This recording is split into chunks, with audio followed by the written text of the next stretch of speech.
जैसा आपको स्क्रीन पे दिख रहा है कि स्कैल्प में कितना ज़्यादा डैंड्रफ है, साथ ही साथ हेयर फॉलिकल्स यानी कि इस हेयर में और इस हेयर में कितना फॉलिकुलर डिस्टेंस है।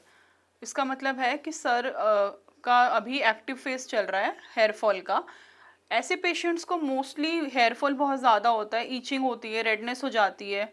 और कई बार ना डैंड्रफ आपको ऐसे नेक्ड आइज से नहीं दिखेगा कि आप डायरेक्टली देखोगे तो नहीं दिखेगा, बट जब हम डर्मास्कोपी करते हैं, इस प्रोसीजर का नाम है डर्मास्कोपी। जब हम डर्मास्कोपी करते हैं तो हम अच्छे से आपके स्कैल्प को, हेयर को एग्जामिन कर सकते हैं, सो दैट हम आपके एक्चुअल कॉज ऑफ डिजीज तक पहुंच सकें। डर्मास्कोपी की तरह ही एक प्रोसीजर होता है ट्राइकोस्कोपी। ट्राइकोस्कोपी में आप बालों का थिकनेस पता कर सकते हो, बालों की डेंसिटी पता कर सकते हो। मतलब आपका जो 1 mm स्क्वायर का स्पेस होता है उसमें 10 to 12 स्ट्रैंड्स ऑफ हेयर होना चाहिए।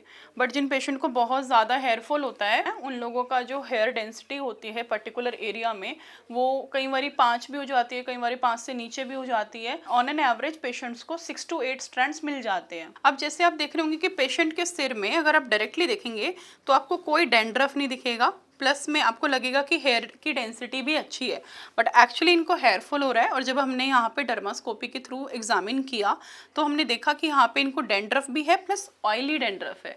तो ऐसे में पेशेंट को हम नॉर्मली ऑयल अप्लाई करने के लिए मना करते हैं कि वो ऑयल ना करें, क्योंकि जो सेबेशियस ग्लैंड है वो ऑलरेडी हाइपर एक्टिव होता है, यानी कि वो सीबम ऑलरेडी बहुत ज़्यादा सिक्रीट कर रहा है।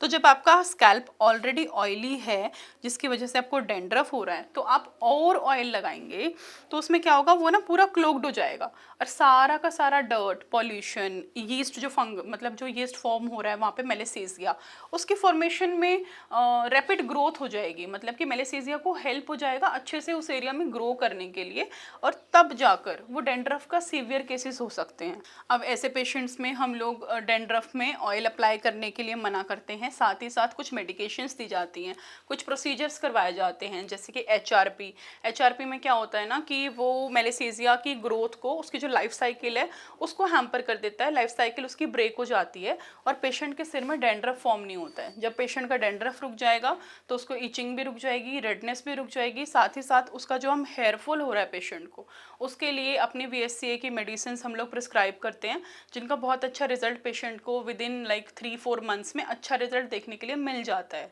तो अगर आपको ऐसी कोई भी दिक्कत है हेयर से रिलेटेड, जैसे मैंने अभी कहा कि डेंड्रफ दिखता नहीं है बट एक्चुअली होता है, तो अगर इस टाइप की कोई एग्जामिनेशन आपको स्कैल्प का करवाना है, ट्रीटमेंट करवाना है, तो आप VSCA की किसी भी ब्रांच में जाके अपने हेयर्स के लिए पर्सनलाइज ट्रीटमेंट ले सकते हो। तो आज मैंने आपको एक केस दिखाया जिसमें डेंड्रफ विजिबल नहीं था, बट हमने डर्मास्कोपी के थ्रू डेंड्रफ एग्जामिन किया, स्कैल्प की हेल्थ को देखा, हेयर हेल्थ को देखा, और अब इन पेशेंट का हम इनके अकॉर्डिंग ही ट्रीटमेंट प्लान करेंगे।